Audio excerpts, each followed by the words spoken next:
장애인 문화복지신문 제388호 제9면 기사입니다. 성남시 장애인가족지원센터 6월 야간 돌봄반 신설 운영. 성남시 장애인가족지원센터 센터장 신현호는 발달장애인들의 돌봄 지원과 자립 기반 조성 및 역량 강화 지원을 위해 6월부터 야간 돌봄반 신설 및 긴급 돌보미 지원 시간 확대 등 발달장애인 지원 사업을 확대해 운영한다. 장애인가족지원센터는 발달장애인들의 평생교육을 위해 주간 돌봄반 이용자 18명 을 운영해 왔으나 오는 6월부터는 추가로 야간 돌봄반을 신설해 운영할 계획이다. 현재 성남시에 거주하는 만 18세 이상 발달장애인을 대상으로 야간 돌봄반 이용자 10명을 모집하고 있다. 야간 돌봄반은 주 5일 이용이 가능하고 이용 시간은 4시간, 오후 4시 30분 물결표 사인 8시 30분으로 이용료는 무료이다. 월 12만 원의 식비와 등 하원시 이용자들의 교통 편의를 위해 송영 서비스가 제공된다. 긴급 돌보미 지원도 이용 시간 40시간에서 64시간으로 확대되었다.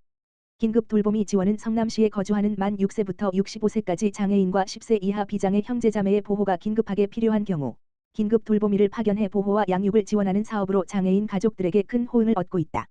이와 함께 올 10월에는 발달장애인 가족들 대상의 워크숍을 실시할 예정이다. 워크숍은 기존의 가족 휴식 지원 사업을 확대하여 건강한 가족관계 형성으로 가족 간 결속력을 강화하고 활력을 증진하기 위해 마련했다.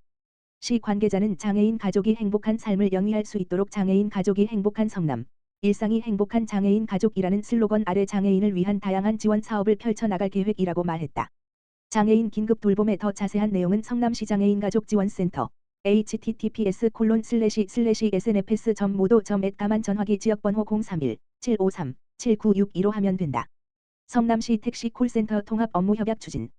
성남 지역에서 운영하던 콜택시 서비스 푸른콜과 브랜드콜이 하나로 통합된다. 성남시는 6월 19일 시청 상황실에서 푸른콜 개인 택시 조합과 브랜드콜 법인 택시 협의회로 이원화돼 있는 택시 콜센터를 성남콜 가칭로 통합하는 업무 협약을 체결했다. 통합된 성남콜 가칭은 기존 전화콜 호출 방식의 플랫폼 앱 택시 호출 방식을 추가해 시민들에게 보다 안전하고 편리한 서비스를 제공하며 콜 수락 인센티브를 대폭 확대해 이용자 콜비 무료화로 인한 택시 운수 종사자의 경제적 부담을 더욱 줄일 예정이다.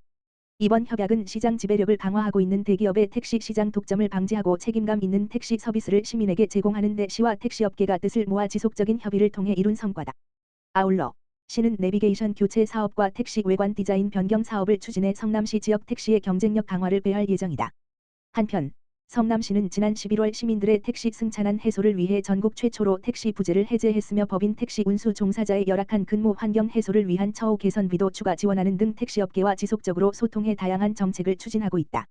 신상진 성남시장은 성남시 택시 콜 통합을 통해 택시업계, 운수 종사자, 시민 모두가 만족할 수 있도록 최선을 다하겠다고 말했다.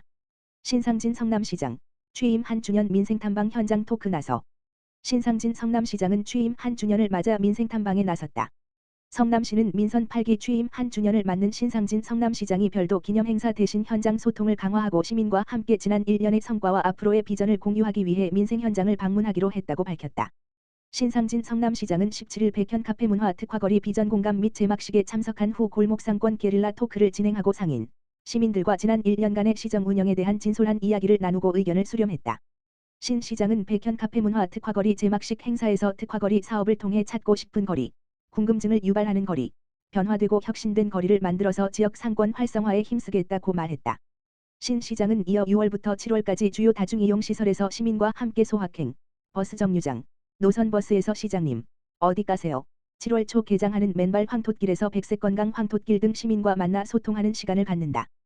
또한 1인 가구 힐링 스페이스, 학교 밖 청소년센터 등을 방문하여 다양한 계층의 이야기를 듣는 혼자가 아니야. 재난재해 취약지역에서 시민과 함께 현장을 둘러보는 굿바이 재난재해와 야외 소공연에서 시민과 함께 문화를 즐기는 파이팅 성남 콘서트, 버스킹 공연 등도 진행한다. 신상진 성남시장은 취임 후 지난 1년간 시민 여러분과 가까이 하고자 노력했다면서 시민과 함께하는 현장 소통을 앞으로도 지속적으로 추진하겠다는 의지를 밝혔다. 성남시 학교 학원가 어린이 기호식품 위생 안전관리 강화. 성남시는 어린이들이 즐겨 먹는 아이스크림, 빵, 과자 떡볶이 등의 식품을 취급하는 업소의 여름철 위생과 안전관리 강화에 나선다. 시는 오는 6월 19일부터 7월 5일까지 학교 학원가 주변의 어린이 기호식품 조리 판매업소 496곳을 지도 점검한다. 점검 대상은 학교 경계선 기준 200m 이내 어린이 식품안전보호구역 99곳과 학원 밀집지역 2곳에 있는 일반 휴게음식점, 편의점, 문고점, 슈퍼, 학교 매점 등이다. 시는 어린이 기호식품 전담관리원 12명과 공무원 3명으로 구성된 6개 반 15명의 민관 합동점검반을 꾸려 업소별 취급식품의 소비기한 경과 여부, 신고 무표시 제품의 진열 판매 여부, 위생 상태, 허위 과대 광고 여부 등을 살핀다. 위반 사항이 발견되면 현장에서 즉시 계도 조치하고 위생 상태가 불량하거나 위해 우려가 있는 어린이 기호식품은 수거 검사한다. 수거한 식품은 경기도 보건환경연구원에 의뢰해 사모넬라, 대장균, 황색포도상구균 등 식중독균을 검사하고 부적합 판정 업소는 영업정지 1개월 등 행정 처분한다. 해당 업소는 위반 사항이 시정될 때까지 지속해서 반복 점검한다. 성남시 취업 자부고 팹리스 매칭데이 취업 지원 행사 개최. 성남시는 15일 정자동 킨스타워 대강당에서 취업 연계 프로그램 취업 자부고 팹리스 매칭데이 행사를 개최했다고 밝혔다. 이날 행사는 시스템 반도체 설계 분야 기업과 교육생, 사업 관계자 등 100여 명이 참석하여 팹리스 기업 15개 과 교육생 간 취업 매칭 기회를 제공하는 내용으로 진행되었다. 학생들은 기업이 원하는 인재상, 입사 시 필요한 필수 자격 요건 등을 자유롭게 질문하며 실질적인 기업 탐색과 취업 정보 습득의 시간을 가졌다. 신상진 성남시장은 시스템 반도체 전문 인재 양성을 통해 업계 인력난을 해소하고 내 차산업 특별도시 성남의 산업 경쟁력을 강화하고자 한다며 오늘 행사를 통해 기업인들과 학생들 모두 소중한 정보를 얻어가는 뜻깊은 시간이 되길 바란다고 말했다. 한편 팹리스 인재 양성 사업은 성남시가 4억 800만 원의 예산을 들여 가천되는 교육 프로그램 운영 성남산업진흥원은 교육 및 행사 지원 한국 팹리스 산업협회는 교육생 취업 연계 지원 반도체공학회는 교육생 실습 지원을 맡는 등 체계적인 민관 협력 체계를 구축하여 추진되고 있다. 올해는 4년제 대학 또는 관련 계열 전문대를 졸업한 34세 이하 교육생 30명을 선발하여 3월부터 12월까지 총 10개월간의 집중 교육을 통해 반도체 설계 전문 인력으로 성장, 취업까지 성공할 수 있도록 지원하고 있다. 시는 지난해 이 사업을 처음 추진하여 수료생 30명 중 27명을 판교 제1투 테크노밸리 등에 있는 팹리스 기업에 취업시키는 우수한 성과를 기록했다. 이재준 수원특례시장, 40년 된 수도권 정비계획법. 몸에 맞게 개정해야. 이재준 수원특례시장은 제정된 지 40년이 지난 수도권 정비계획법을 지금의 몸에 맞게 개정해야 한다고 말했다. 이재준 시장은 19일 국회의원회관 제2소회의실에서 열린 수도권 정비계획법 개정을 위한 국회 토론회에서 수원시는 지난 20여 년 동안 재정 자립도가 반토막이 됐고 이는 다른 과밀억제권역 지자체도 마찬가지일 것이라며 수도권 지자체의 역차별이 되는 수도권 정비계획법을 다시 조정해야 할 때가 됐다고 강조했다.